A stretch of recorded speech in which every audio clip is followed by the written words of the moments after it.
ఈ చిన్న దొంగతనం నుంచి పెద్ద దొంగతనం చేయడం, చిన్న అబద్ధం నుంచి పెద్ద అబద్ధం చేయడం, పెద్ద అబద్ధం నుంచి తప్పుడు అబద్ధాలు చెప్పడం.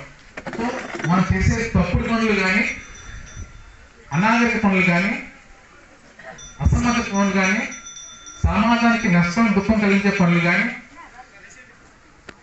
చేస్తూ పయనించడం, దుఃఖం నుంచి దుఃఖంలోకి, చీకటి నుంచి చీకటిలోకి పయనించడం. కొంతమంది చీకటిలోంచి వెలుతురులోకి ప్రయాణిస్తూ ఉంటారు, చీకటిలోంచి వెలుతురులోకి ప్రయాణిస్తారు. మనం ఉదాహరణకి చీకటిలో ఉన్నాం, మన తాతలు మన ముత్తాతలు మన తల్లిదండ్రులు మనం చదివించారు, వాళ్ళు మన దారి చూపించారు, లైట్ వేశారు, దారి చూపించిన తర్వాత అది పనిచేస్తుందా వెలుతురులోకి మనం నడుస్తాం. ఎట్లా అంటే చదువుకున్నాం, జన్మత ఏదో మతాన్ని, ఆచారాన్ని, సంప్రదాయాన్ని, నమ్మకాన్ని మోసుకున్నాం, ఆలోచించాం. ఇప్పుడు మన ఆలోచన ధోరణి మారింది, హేతుబద్ధంగా మనం ఆలోచించడం మొదలుపెట్టాం, నీతివంతంగా ప్రవర్తించడం మొదలుపెట్టాం, సత్యవంతంగా పనులు చేయడం మొదలుపెట్టాం. అంటే చీకట్లో ఉన్న మనం కొంచెం కొంచెం వెలుతురుగా ప్రయాణిస్తున్నాం. బౌద్ధులుగా మనం ఒక దారి చూసుకుంటున్నాం, దారి వేస్తున్నాం, మనతో పాటు నలుగురిని తీసుకెళ్తున్నాం. ఇది రెండు రకమైన మనుషులు బుద్ధుడు చెప్తారు, చీకటి నుంచి వెలుతురులోకి.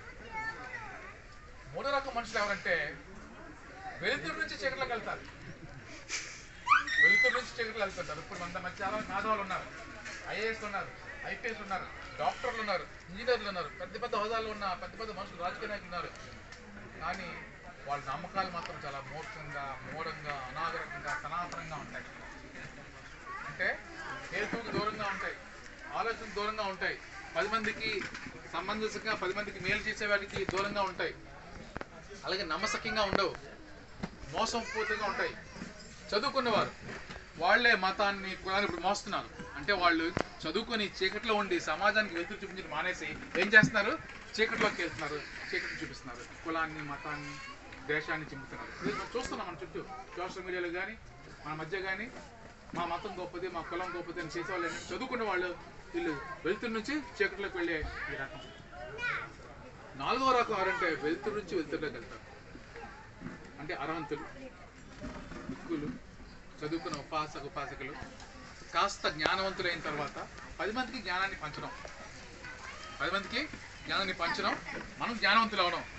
బాబాసాహెబ్ అంబేద్కర్ మనకి ఇక్కడ ప్రధాన ఉదాహరణ. వెలుతురు నుంచి వెలుతురుకి వెళ్ళడం అంటే జ్ఞానవంతుడు అయ్యాడు. బుద్ధి ఏదైతే జ్ఞానాన్ని, ప్రజ్ఞని సంపాదించి తన ఆలోచన ద్వారా తన మానసిక బానిసత్వాన్ని సంఖ్యలు తెంపుకొని 10 మందికి దారి చూపించాడు. యాజిటేట్ అన్నాడు. యాజిటేట్ అయిన తర్వాత తనంత విముక్తి చేసుకొని 10 మందిని విముక్తి చేసి కోట్లాది మందికి విముక్తి మార్గం చూపించి ఇప్పుడు మనందరికీ మార్గదర్శనంగా ఉండి సంఘం ఆర్గనైజ్ చేయమని మనల్ని సూచించాడు. సో వెలుతురు నుంచి వెలుతురికి వెళ్ళే బాబాసాహెబ్. సో మనం చీకటి నుంచి వెలుతురులోకి వెళ్తున్నాం, మనందరం కూడా వెలుతురు నుంచి వెలుతురుకి వెళ్ళే దిశగా నడవాలి. ఇలా బుద్ధుడు మనకి ఒక ఇచ్చిన మార్గాన్ని, అశోకుడు తర్వాత అనగారికి ధర్మపాలుడు, ఆ తర్వాత లక్ష్మీ నర్సు గారు, బాబాసాహెబ్ అంబేద్కర్ గారు, అయ్యంకాళి, చాలా మంది మనకి ఒక లెగసీని ఇచ్చారు. వాళ్ళందరినీ మనం ఆక్లిప్ చేసుకుని వాళ్ళ మార్గంలో నడవాల్సిన బాధ్యత ఉంది. ఇప్పుడు మనకి వెంకట్రావు గారు మాట్లాడతారు. వెంకట్రావు గారు మహోపాధ్యాయ పావన చరిత తథాగత భగవాన్ బుద్ధ. తథాగత భగవాన్ బుద్ధుని స్మరించుకోవడం కోసం ఆయన అస్థికులు ఏర్పాటు చేసినటువంటి ఈ బోధ్యాంగిరి 7 ఫ్యాక్టర్స్ ఆఫ్ ఎన్లైట్మెంట్. ఇందాక మా మిత్రులు చెప్పినట్టు ఏవైతే యానాలు ఉన్నాయో, తేరావాదము, మహాయానము, వజ్రయానము, ఈ 3 యానాలకు సంబంధించినటువంటి 3 రకాల భిక్షువులు ఇక్కడ సాధన చేసేవారు. సాధన చేసి ఎన్లైట్మెంట్కి చేరుకునేవారు. ఇది బోధ్యాంగిరి 7 ఫ్యాక్టర్స్ ఆఫ్ ఎన్లైట్మెంట్.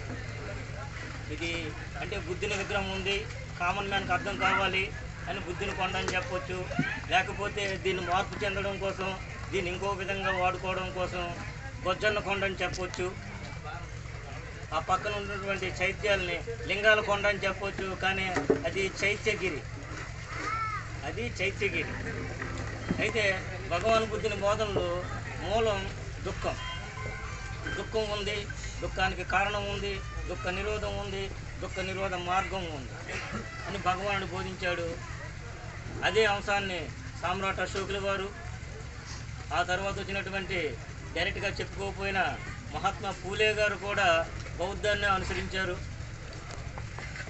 మనం మద్రాసులో ఉండేటప్పుడు కోకల లక్ష్మీనరస గారు ఆయన ఒక్కడే ఒంటరిగా పోరాటం చేశారు. తర్వాత ఆయనకి అయ్యంకలి గారు, తర్వాత పండిత్ అయోధ్యదాస్ గారు, తర్వాత ఆనంద కౌశల్యం గారు, రాహుల్ సాంకృత్యన్ గారు, ఇలా పేరు పేరున చాలామంది తక్కువ ప్రజలుండి బౌద్ధంలో తక్కువ మంది ఉండి అతి ఎక్కువ శ్రమ చేశారు. ఈరోజు బౌద్ధ గ్రంథాల కోసం మాట్లాడుకోవాలంటే తప్పకుండా రాహుల్ సాంకృత్యన్ గారి కోసం మాట్లాడాలి. ఎందుకంటే ఆయన చేసిన శ్రమ ఎవరు చేసి ఉండరు, చేయడానికి ధైర్యం కూడా చేయరు.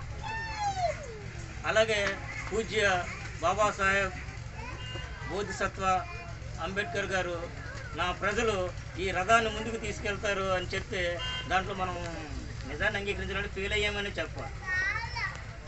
1956 నుండి ఈ రోజుకి ఇది ప్రభుత్వ భారత్గా మారి ఉండాలి. ఓకే, అయిపోయింది. కనీసం ప్రభుత్వ భారత్గా మారడానికి మనం వీలైనంతగా ఎక్కువగా బౌద్ధులుగా మారాలి, ఉపాసకులుగా మారాలి. బుద్ధుని బోధనలు ఏంటనేది అధ్యయనం చేయాలి, ఆచరణ చేయాలి.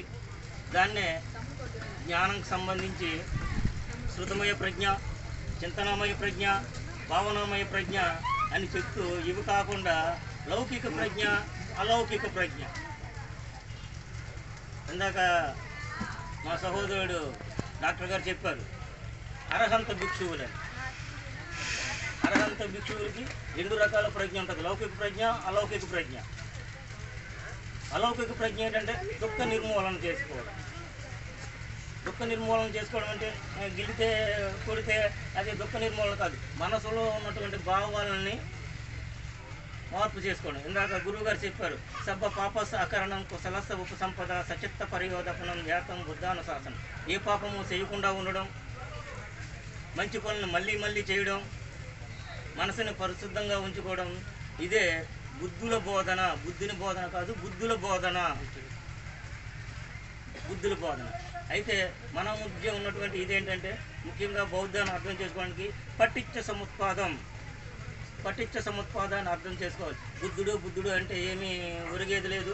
ఇందాక నాకన్నా ముందు మాట్లాడేవాళ్ళు చెప్పినట్టు మనం ఏం చేసినా ప్రయోజనం ఏమి లేదు. బుద్ధుడిని అర్థం చేసుకోవాలి, విపశ్చన చేయాలి. ముఖ్యంగా దుఃఖ నిర్మూలన జరగాలంటే, దుఃఖం ఎలా నీలో పడుతుందనేది తెలుసుకోవాలంటే విపశ్చన చేయాలి. మిత్రుడు ఎవరికైనా అవకాశం ఉన్నట్టయితే